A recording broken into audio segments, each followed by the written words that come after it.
Hello everybody, welcome back to another video. I'm hoping you guys are all having a fantastic day. So in today's video, as you can tell by the title, we will be talking, well, about a snowstorm potential. So yeah, we're finally going to be talking about something new, something different. The past, I think, like 7 or 8 videos have been just about like this large, massive system, this big nor'easter, right? And today I just kind of want to focus on really something else, something different, and about that snow potential and the growing signs for it. Really, just a cold air mass, a very, very cold air mass for November, and again with that potential for some snow. So before we get into this, if you guys do enjoy weather contents like this, just kind of geeking out about the weather, kind of going in on some really weather details that the news wouldn't really show you, as they usually don't have enough time or what's not, then consider subscribing. Obviously, check out the channel, watch the video first. If you do enjoy it, consider liking the video as well. And if you have any comments, concerns, questions, please leave them down below, and that will I will probably answer them, as I answer usually as many as I can, which is most. Okay, let's start talking about this. First off, let's see what the GFS shows. So I'll just start it at hour 6 and I'll play this out. By the way, here's the timeline. This is 7 p.m. October 26th. I'm probably most of you can see that. Just in case you can't, I'll zoom in and let me just play this out. So this is moving at 6-hour intervals, and you can see that's October 27th now, 28th. This is tomorrow. This is Friday. Now, I'm sorry that, yeah, now it's Saturday, Sunday, you can see. Look what we start seeing. Let me just go back to that and show you now that you're kind of accustomed with the speed of that. But what we do see is that large system, you can see it spins away. But look right here. Watch for this blue line. That's indicator of cold air. Look how far that sinks. That is the coldest air mass of the season by far. And look, there is some sign of, you can see this model tries developing a northeast system, I should say. We do have moisture moving from the Pacific, which at this point we are very far out in time, and you can see that the models show a snowstorm. But I'm not talking about this snowstorm when I'm referring to snowstorm potential in the title. What I'm referring to is something that actually doesn't look as imposing as you might think. So notice right here we have that little cold front. Along that, right there across Nebraska, you saw that little flare up of blue right there? Right there, and now it moves away. There have been many models that have been showing, including the GFS itself, showing a potential system kind of erupting out of that. And we often see this scenario, especially in late fall, early winter. So kind of where we are in right now. And this basically what it consists of is a cold air mass, right? As we saw, that was kind of diving down towards the United States. This is a bit ahead now, and you can see that its placement on this picture I have frozen is more along here. And what this does is, well, it interacts with a bunch of moisture from the south, which is rather abundant. And some models, they develop the system to a pretty strong kind of scenario. So it just develops into a normal storm. It's dumping snow on the backside of this, and it rides up this kind of jet stream where this edge of the cold air is, and it produces snow. I'll show you some of the ensembles across much of the Midwest, and some of them are very big. Some just keep low pressure, not really that strong, just have a bunch of precipitation across this area, and they just have a bunch of kind of snow on the snowy side of it, but not really a strong system. But despite it being weak, some of them show up to 2 feet across portions of Nebraska and Colorado. So yeah, it doesn't necessarily have to be long or strong. They kind of show a long duration event and at a pretty weak pace, which is rather interesting. But I mean, it's still, I guess, a winter storm in that sense. And so yes, if you're watching this video and you're wondering where this potential winter storm is going to be occurring, that I'm specifically referring to in this title, it's let me just draw it out where the models are kind of indicating it. Anywhere, honestly, well, depends, because the models are all over the place. Some show the extent of it way over here if it takes that kind of track out to the plains. So I'll draw like this nice bubble, and actually there's quite a few that show this system, I forgot, all the way into the Oklahoma and Texas panhandle. So pretty much in this area, I would say in this area there is a good potential for a snowstorm. Now again, up here it gets a bit more fuzzy. I wouldn't say it's as likely, but especially in this kind of Colorado, Wyoming, Nebraska, Kansas, New Mexico, Texas, and into Oklahoma, right there is a good potential for a snowstorm. Now again, some models take this beast out further towards the east, and they and that produces snow for even Missouri, Illinois, some show into Wisconsin, Michigan, Iowa. We'll have to see. And again, the models are all over the place, and to justify this all over the place rhetoric that I'm saying, let me show you. This was a previous model of the GFS. You could see the GFS, the current one, isn't as excited for this snowstorm, and it doesn't necessarily mean that just because it stopped showing it for one model, that the snowstorm chances are gone. So notice again, there's our cold air. We do have a bit of that precipitation from the west and from kind of the south. And look, we have a prolonged period of snow across the Nebraska Panhandle into southeastern Wyoming and into northeastern Colorado. And look what we see. We just see this over the course of several days, just spreading, moving. And by the way, this would be around a week from now, a bit less than a week from now. So again, this isn't terribly far out. It's definitely in the short, kind of bordering the medium range of forecast. And look what we see.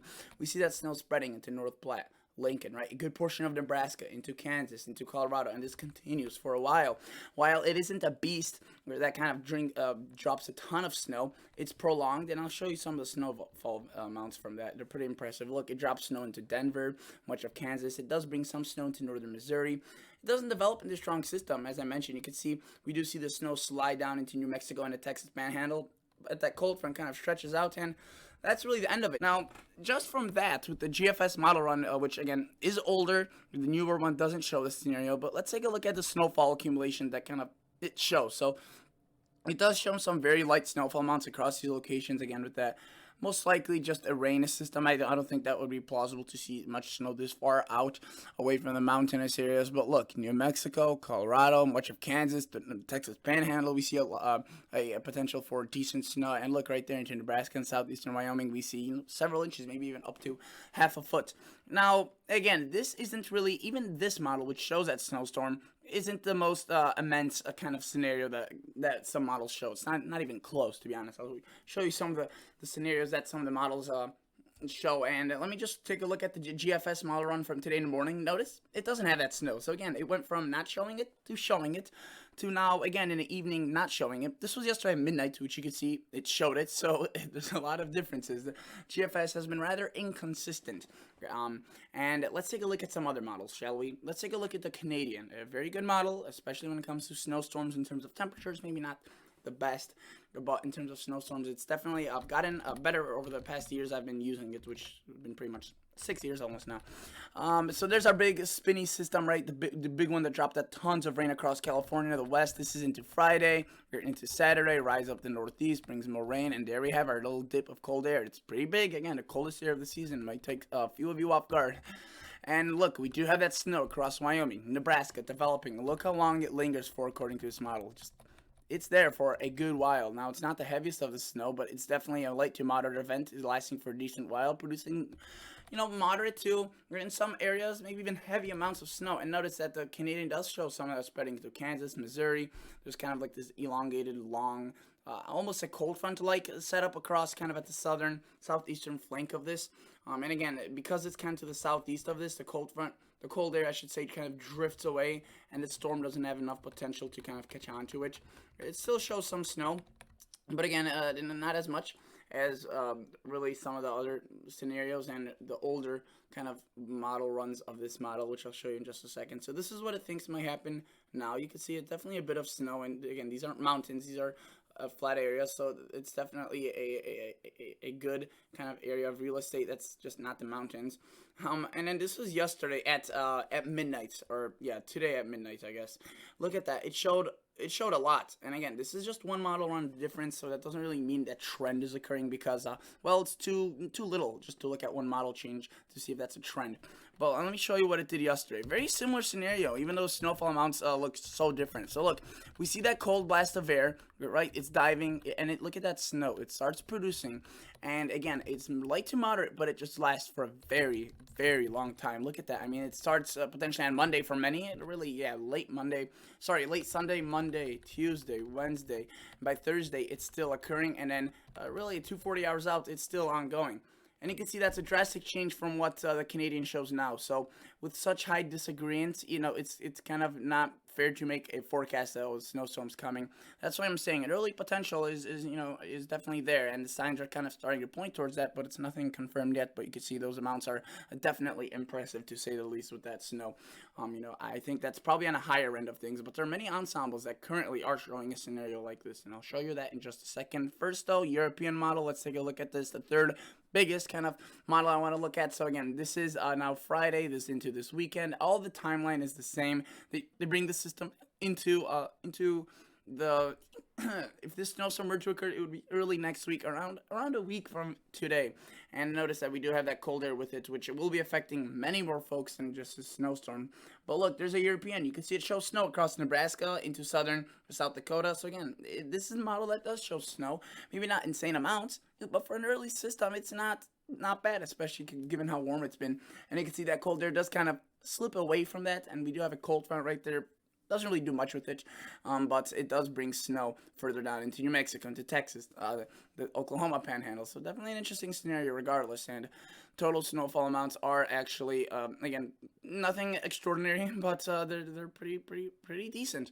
And you can see right there, we have various amounts of 7, 6, the general kind of 2 to 4 to 6 inch event in the mountains. Obviously would be a bit higher, probably towards a foot and a half, but definitely a snowstorm potential, I would say, is growing to some degree. And let's take a look at some of the ensembles, because this is, I think, where you will really get the idea of how spread out these and disagreeing these models are. So there's one scenario right there. That's a very aggressive scenario. You can see it brings snow into Kansas City, into Kansas, into Oklahoma, into Texas, and kind of centers actually the heaviest across Kansas and into portions of Nebraska. And then let's take a look at this one.